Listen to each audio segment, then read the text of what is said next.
ನಮಸ್ತೆ ಸ್ನೇಹಿತರೆ, ಇದು ಬಂದು ಎರಡನೇ ದಿನ. ನಮಗೆ ಬೆಳಗ್ಗೆ 6 ಗಂಟೆಗೆ ಶಿರಡಿ ಸಾಯಿಬಾಬಾದು ದರ್ಶನ ಇತ್ತು. ನಾವೆಲ್ಲ ಏನು ಮಾಡಿದ್ವಿ, ಬೆಳಗ್ಗೆನೇ ಎದ್ದು ಫ್ರೆಶ್ ಅಪ್ ಆದ್ವಿ. ಯಾಕಂದರೆ ನಮಗೆ 6 ಗಂಟೆಗೆ ದರ್ಶನಕ್ಕೆ ಹೋದರೆ ತುಂಬ ಜನ ಇರಲ್ಲ ಅಂತೇಳಿದರು. ಅದರಲ್ಲೂ ನಮಗೆ VIP ಟಿಕೆಟ್ ಕೊಟ್ಟಿದ್ದರು. ನಾವು ಬೆಳಗ್ಗೆನೇ ಎದ್ದು ಫ್ರೆಶ್ ಅಪ್ ಆಗಿ ಆಲ್ರೆಡಿ ನಾವು ಹೋಗೋದಕ್ಕಿಂತ ಮುಂಚೆ ಎಲ್ಲ ವೆಯ್ಟ್ ಮಾಡ್ತಾಯಿದ್ರು ನಮಗೋಸ್ಕರ. ಬಟ್ ಕರ್ಕೊಂಡವರು ಒಟ್ಟಿಗೆ ಕರ್ಕೊಂಡೋದ್ರು. ಆ ಬಸ್ಸಲ್ಲೇ ಕರ್ಕೊಂಡೋಗಿ ನಮ್ಮನ್ನು ಬಿಟ್ಟರು ಅಷ್ಟೇನೆ ಶಿರಡಿ ದೇವಸ್ಥಾನ ಹತ್ರ. ಬಟ್ಟು ಅಲ್ಲಿಗೆ ಫೋನ್ ಹಲೋ ಇರಲಿಲ್ಲ. ಆದ್ರೂ ನಾನೇನು ಮಾಡಿದೆ, ನಾನು ಸ್ವಲ್ಪ ಶಾಪಿಂಗ್ ಮಾಡಿದ್ದೆ ಬಾಬಾ ಎಲ್ಲ. ಅದು ಕೆಲವೊಂದೊಂದು ಬ್ಯಾಗು ಒಂದು ಅಂಗಡಿನಲ್ಲೇ ಬಿಟ್ಬಿಟ್ಟು ಬಂದಿದ್ದೆ. ಸೊ ಮತ್ತೆ ನಾನು ಅದನ್ನು ತೊಗೊಂಬರೋಕ್ಕೆ ಹೋದಾಗ ಜಸ್ಟ್ ಇಷ್ಟು ವೀಡಿಯೋ ಮಾಡಿಕೊಂಡೆ. ಅಲ್ಲಿಗೆ ಫೋನೇ ಹಲೋ ಇರಲಿಲ್ಲ. ದೇವಸ್ಥಾನಕ್ಕೆ ನಾವೆಲ್ಲ ರೆಸಾರ್ಟಲ್ಲೇ ಇಟ್ಬಿಟ್ಟು ಹೋಗಿದ್ವಿ. ಅದಾದಮೇಲೆ ನಾನೇ ಫೋನ್ ತೊಗೊಂಡೋಗಿ ಒಂಚೂರು ವೀಡಿಯೋ ಮಾಡ್ಕೊಂಬಂದೆ ಅಷ್ಟೇನೆ. ಅಲ್ಲಿಂದ ನಾವು ಬ್ರೇಕ್ಫಾಸ್ಟ್ ಮಾಡೋಣ ಅಂಥೇಳಿ ಮತ್ತೆ ರೆಸಾರ್ಟಿಗೆ ಬಂದ್ವಿ. ಬಟ್ ತುಂಬ ಸುಸ್ತಾಗಿ ಹೋಗಿತ್ತು. ಯಾಕಂದರೆ ಹಿಂದಿನ ದಿನ ಮಲಗಿದ್ದು ಲೇಟು, ಬೆಳಗಿನ ಜಾವ ಎದ್ದಿದ್ದು ಬೇಗ ಅಲ್ವಾ. ಒಂಚೂರು ಟಯರ್ಡ್ ಆಗಿತ್ತು. ಟಿಫನ್ ಎಲ್ಲ ತುಂಬ ಚೆನ್ನಾಗಿತ್ತು. ಇಡ್ಲಿನೂ ಸುಮಾರು ವೆರೈಟಿಗಳಿತ್ತು, 2 ಥರ ಇತ್ತು. ನನಗೇನು ಇಡ್ಲಿ ತಿನ್ನಬೇಕು ಅಂತ ಅನಿಸಿಲ್ಲ. ಉಪ್ಪಿಟ್ಟಿತ್ತು, ಯಾಕಂದರೆ ಉಪ್ಪಿಟ್ಟು ನನ್ನ ಫೇವ್ರೆಟ್ ಟಿಫನು. ಅದು ಹೇಗೆ ಇದ್ದರೂ ಉಪ್ಪಿಟ್ಟು ನಾನು ತಿಂದೇ ತಿಂತೀನಿ. ಅದಾದಮೇಲೆ ಉಪ್ಪಿಟ್ಟೆಲ್ಲ ತಿಂದಮೇಲೆ ನಮ್ಮ ಮನೆಯಿಂದ ವೀಡಿಯೋ ಕಾಲ್ ಮಾಡಿದರು. ಅವ್ರ ಹತ್ರ ಮಾತಾಡ್ಕೊಂಡು ಕೂತ್ಕೊಂಡೆ. ನಮಗೆ ಬಾಬಾ ದರ್ಶನ ಆದಮೇಲೆ 12:30ವರೆಗೂ ಫ್ರೀ ಟೈಮ್ ಕೊಟ್ಟಿದ್ರು. ಅಂದರೆ ಶಾಪಿಂಗ್ ಮಾಡೋ ಹೋಗಿದ್ರೆ ಮಾಡ್ಬೋದು, ರೆಸ್ಟ್ ಮಾಡೋ ಹೋಗಿದ್ರೆ ಮಾಡ್ಬೋದು ಅಂಥೇಳಿ. ಸೊ ನಾವು ಕೆಳಗಡೆ ಡೈನಿಂಗ್ ಹಾಲಲ್ಲೇ ಕೂತ್ಕೊಂಡಿದ್ವಿ. ನೋಡಿ, ಇದರಲ್ಲಿ ನಾನು ಇವತ್ತು ಏನೇನು ಟಿಫನ್ ಮಾಡಿದ್ವಿ ಬೆಳಗ್ಗೆ ಬ್ರೇಕ್ಫಾಸ್ಟಿಗೆ ಅಂಥೇಳಿ ನಾನೆಲ್ಲ ತೋರಿಸ್ತಿದ್ದೀನಿ. ಅದೇ ನಾನು ಹೇಳ್ತೀನಲ್ಲ, ಟಿಫನ್ನು ಊಟದ ಬಗ್ಗೆ ಇಲ್ಲಿ ಮಾತಾಡೋ ಹಾಗೆ ಇರಲಿಲ್ಲ. ತುಂಬ ಚೆನ್ನಾಗಿತ್ತು. ಮತ್ತು ರೆಸಾರ್ಟು ತುಂಬ ಚೆನ್ನಾಗಿತ್ತು. ಆ್ಯಕ್ಚುಲಿ ನಮಗೆ ಮೇಯ್ನು ಎಷ್ಟೇ ದೂರ ಬರೋ ಟ್ರಿಪ್ಗಳು ಹೋದರೂ ನಮಗೆ ಊಟ ಅಡ್ಜಸ್ಟ್ ಆಗಬೇಕು. ಮೇಯ್ನು ಊಟ ಒಂದು ಚೆನ್ನಾಗಿತ್ತು ಅಂದರೆ ನಾವು ಎಷ್ಟು ಓಡಾಡೋದಕ್ಕೂ ಶಕ್ತಿ ಇರುತ್ತೆ. ಊಟ ಅಡ್ಜಸ್ಟ್ ಆಗಿಲ್ಲ ಅಂದರೆ ಖಂಡಿತ ನಮಗೆ ಟ್ರಿಪ್ಪಿಗೆ ಹೋಗಿರೋ ಮೂಡೇ ಇರಲ್ಲ. ಹಂಗಾಗಿ ಬೆಳಗ್ಗೆ ಬ್ರೇಕ್ಫಾಸ್ಟಿಗೆ ಸುಮಾರು ಥರ ವೆರೈಟಿ ಇತ್ತು. ಸೊ ನಾನು ಈ ವಿಡಿಯೋದಲ್ಲಿ ನಿಮಗೆಲ್ಲ ತೋರಿಸ್ತಾ ಇದ್ದೀನಿ. ನಾನು ಯಾಕೆ ಇಷ್ಟು ಡೀಟೇಲಾಗೆ ರಿಸ್ಕ್ ತೊಗೊಂಡು ವಿಡಿಯೋ ಮಾಡಿದೆ ಅಂತಂದರೆ, ಕೆಲವೊಬ್ಬೊಬ್ಬರಿಗೆ ಇದು ಯೂಸ್ ಆಗಲಿ. ಈಗ ಎಷ್ಟೋ ಜನ ಅನ್ಕೋತಾರೆ ಯಾವ ಪ್ಯಾಕೇಜಲ್ಲಿ ಹೋಗೋದು, ಹೆಂಗಪ್ಪ ಹೋಗೋದು ಅಂತ ಅಂದ್ಕೊಳ್ಳೋರಿಗೆ ಇದು ಯೂಸ್ ಆಗಲಿ. ಒಳ್ಳೆ ಗೈಡರ್ ಇರ್ತಾರೆ. ಮತ್ತು ಸರ್ವೀಸು ತುಂಬ ಚೆನ್ನಾಗಿದೆ. ಮೇಯ್ನು ಬ್ರೇಕ್ಫಾಸ್ಟು, ಲಂಚು, ಡಿನ್ನರು ಎಲ್ಲ ಕೂಡ ಐಫೈ ಹೋಟೆಲಲ್ಲೇ ಅರೇಂಜ್ ಮಾಡಿದ್ರು. ನಾವು ದೇವಸ್ಥಾನ ದರ್ಶನ ಮುಗಿಸ್ಕೊಂಬಂದು ನಾವು ಟಿಫನ್ ಮಾಡಿದ್ದು. ಅದಾದಮೇಲೆ ನಮ್ಗೆ ಇನ್ನೂ ತುಂಬ ಟೈಮ್ ಇತ್ತು. ಸರಿ ಅಂಥೇಳಿ ನಾವೆಲ್ಲ ಒಂದು ಸ್ವಲ್ಪ ಹೊತ್ತು ಈಚೆ ನಿಂತ್ಕೊಂಡು ಮಾತಾಡಿದ್ವಿ. ಅದಾದಮೇಲೆ ನಾವು ಒಂದು ಸ್ವಲ್ಪ ವೀಡಿಯೋಸ್ ಎಲ್ಲ ಮಾಡೋಣ, ಫೋಟೋಸ್ ಎಲ್ಲ ತೊಗೊಳ್ಳೋಣ ಅಂಥೇಳಿ ಸ್ವಿಮ್ಮಿಂಗ್ ಪೂಲ್ ಹತ್ರ ಬಂದ್ವಿ. ಅದಕ್ಕಿಂತ ಮುಂಚೆ ಇಲ್ಲಿ ಒಂದು ಬಾಬಾ ವಿಗ್ರಹ ಇತ್ತು. ಸೊ ಅಲ್ಲಿ ಶಿರಡಿನಲ್ಲಿ ಏನೂ ವೀಡಿಯೋ ಮಾಡ್ಕೊಳ್ಳೋಕ್ಕಾಗಲಿಲ್ವಲ್ಲ ಅಂಥೇಳಿ ರೆಸಾರ್ಟಲ್ಲೇ ತುಂಬ ಚೆನ್ನಾಗಿ ಪೂಜೆ ಮಾಡಿದರು. ಅಲ್ಲಿ ನಾವು ಒಂದು ಸ್ವಲ್ಪ ವೀಡಿಯೋಸ್ ಎಲ್ಲ ಮಾಡ್ಕೊಂಡ್ವಿ. ಅಟ್ಲೀಸ್ಟು ನನಗೆ ಸ್ವಲ್ಪ ಇದ್ರ ಬಗ್ಗೆ ತಿಳಿಸೋದಕ್ಕಾದರೂ ವೀಡಿಯೋ ಬೇಕಲ್ಲ ಅಂಥೇಳಿ ವೀಡಿಯೋ ಮಾಡಿಕೊಂಡೆ. ಮತ್ತು ನಾವು ಧ್ಯಾನ ಮಾಡೋದಕ್ಕೆ ಎಷ್ಟು ಪೀಸ್ಫುಲ್ಲಾಗಿತ್ತು ಅಂದರೆ, ಈ ಪ್ಲೇಸು ಆರಾಮಾಗಿ ಕೂತ್ಕೊಂಡು ದೇವ್ರ ಹತ್ರ ಪ್ರಾರ್ಥನೆ ಮಾಡೋದಕ್ಕೆ ಎಷ್ಟು ಚೆನ್ನಾಗಿ ಸೀಟ್ಗಳ ಥರ ಮಾಡಿದರು.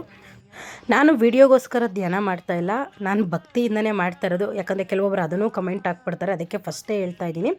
ನಮಗೆ 12:30ಗೆ ಲಂಚ್ ಅರೇಂಜ್ ಮಾಡಿದರು. ಸೊ ನಾವು ಬೇಗ ಲಂಚ್ ಮುಗಿಸ್ಕೊಂಡು ನಾವು ಬೇರೆ ದೇವಸ್ಥಾನಕ್ಕೆ ಹೋಗೋದಿತ್ತಲ್ಲ, ಸೊ ಹಂಗಾಗಿ ಲಂಚ್ ಎಲ್ಲ ಅರೇಂಜ್ ಆಗಿದೆ ಅಂತ ಹೇಳಿದ್ರು. ಅದಾದಮೇಲೆ ತುಂಬ ಚೆನ್ನಾಗಿತ್ತು ಲಂಚು ಕೂಡ. ನಮಗೇನು ಬೇಕೋ, ನಾನು ಯಾಕಂದರೆ ಬೆಳಗ್ಗೆ ತಿಂದಿರೋದೇ ನನಗೆ ಜೀರ್ಣ ಆಗಿರಲಿಲ್ಲ. ಮತ್ತು ನಾನು ಒಂದು ಸ್ವಲ್ಪ ಫೋಟೋಸು ವೀಡಿಯೋಸ್ ಎಲ್ಲ ತೊಗೊಂಡು ಹೋಗಿ ನಾನು 1 ಅವರ್ ಮಲ್ಕೊಂಡೆ. ಸೊ ಹಂಗಾಗಿ ಜೀರ್ಣ ಆಗಿಲ್ಲ. ನನಗೆ ಎಷ್ಟು ಏನು ಬೇಕೋ ಅದನ್ನಷ್ಟೇ ಹಾಕ್ಕೊಂಡು ನಾನು ಊಟ ಮಾಡಿದೆ. ನಾವು ಊಟ ಎಲ್ಲ ಮುಗಿಸ್ಕೊಂಡು 1 ಗಂಟೆ ಅಷ್ಟರಲ್ಲಿ ರೆಸಾರ್ಟು ಬಿಡಬೇಕಿತ್ತು. ನೆಕ್ಸ್ಟು ನಾವು ಹೋಗ್ಬೇಕಾಗಿದ್ದ ದೇವಸ್ಥಾನ ಶನಿ ಶಿಂಗಾಪುರ್ಗೆ ಹೋಗಬೇಕಾಗಿತ್ತು. ಮತ್ತು ನಮಗೆ ಗೊತ್ತಿತ್ತು ಸ್ವಲ್ಪ ಲೇಟ್ ಆಗುತ್ತೆ ಇನ್ನು ಮತ್ತೆ ನೈಟು ಊಟಕ್ಕೆ ಅಂತ ಹೇಳ್ಬಿಟ್ಟು. ಯಾಕಂದರೆ ನಾವು ತುಂಬ ಜರ್ನಿ ಮಾಡೋದೇ ಇತ್ತು ಬಸ್ಸಲ್ಲಿ. ಯಾವುದು ಹತ್ತತ್ರ ಪಕ್ಕ ಇರೋ ದೇವಸ್ಥಾನಗಳೇನು ಯಾವುದೂ ಇಲ್ಲ, ಸ್ವಲ್ಪ ದೂರ ಬಾರನೇ ಇತ್ತು. ಸೊ ಹಂಗಾಗಿ ಬೇಗ ಊಟ ಎಲ್ಲ ಮುಗಿಸಿ ಅಂತೇಳಿದ್ರು. ಬೇಗ ಆರಾಮಾಗಿ ಊಟ ಮುಗಿಸ್ಕೊಂಡು ನಾವು ರೂಮ್ ಚೆಕ್ಔಟ್ ಮಾಡಿದ್ವಿ. ಮಾಡಿದ್ಮೇಲೆ ನೋಡಿ, ನಮ್ಮ ಪ್ಯಾಕೇಜಲ್ಲಿ ಎಷ್ಟು ಜನ ಇದ್ದರು ಎಲ್ಲರೂ ಕೂಡ ಒಂದು ಫೋಟೋ ತೊಗೊಂಡ್ವಿ. ನಾನೇ ಕೇಳಿದೆ ಅವರಿಗೆ, ನಮಗೆ ಒಂದು ಫೋಟೋ ತಕ್ಕೊಡಿ ಅಂತೇಳಿ. ಆರಾಮಾಗಿ ಫೋಟೋ ತಕ್ಕೊಟ್ರು. ಅದಾದಮೇಲೆ ನಾವು ರೂಮ್ ಖಾಲಿ ಮಾಡಿದ್ವಲ್ಲ, ಖಾಲಿ ಮಾಡಿ ಮತ್ತೆ ನಾವು ಬಸ್ಸಲ್ಲೇ ಎಲ್ಲ ಕಡೆ ಓಡಾಡಿದ್ದು. ನಮ್ಮ ಜೊತೇಲಿ ಏನು 32 ಜನ ಬಂದಿದ್ರು, ಅವ್ರು ಯಾರು ಪಾಪ ಟ್ರಾಲಿಗಳೇ ತೊಗೊಂಬಂದಿರಲಿಲ್ಲ, ಎಲ್ಲ ಬ್ಯಾಗ್ಗಳು ತೊಗೊಂಬಂದಿದ್ರು. ನಾನು ನನ್ನ ತಂಗಿದಿರೇ ಒಂಚೂರು ದೊಡ್ಡ ಟ್ರಾಲಿಗಳು ತೊಗೊಂಡೋಗಿದ್ದು. ಬಟ್ ನಾವು ಫಸ್ಟೇ ಪ್ಲ್ಯಾನ್ ಮಾಡ್ಕೊಂಡಿದ್ವಿ, ಅಲ್ಲೆಲ್ಲ ತುಂಬ ಸೆಕೆ ಇರುತ್ತೆ, ಬಿಸಿಲಿರುತ್ತೆ, ಎಲ್ಲ ಕಾಟನ್ ಚೂಡಿದಾರ ಅಂತ ಪ್ಲ್ಯಾನ್ ಮಾಡಿದ್ವಿ. Hello.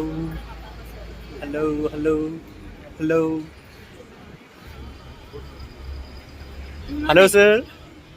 Hi.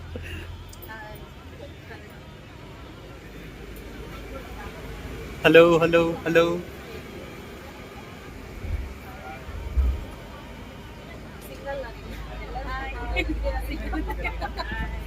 ನಾವು ಒಂದು ಸ್ವಲ್ಪ ದೂರ ಬಂದಮೇಲೆ ಶನಿಶಿಂಗಪುರ್ಗೆ ಹೋಗೋದಕ್ಕಿಂತ ಮುಂಚೆ ಒಂದು ಕಡೆ ಸ್ಟಾಪ್ ಮಾಡಿದ್ರು. ಅಲ್ಲಿ ಕಬ್ಬಿನ ಹಾಲು ಅಂದರೆ ಇದು ಕೂಡ ಪ್ಯಾಕೇಜ್ ಕಡೆಯಿಂದ ಇವರೇ ಕೊಟ್ಟಿದ್ದು.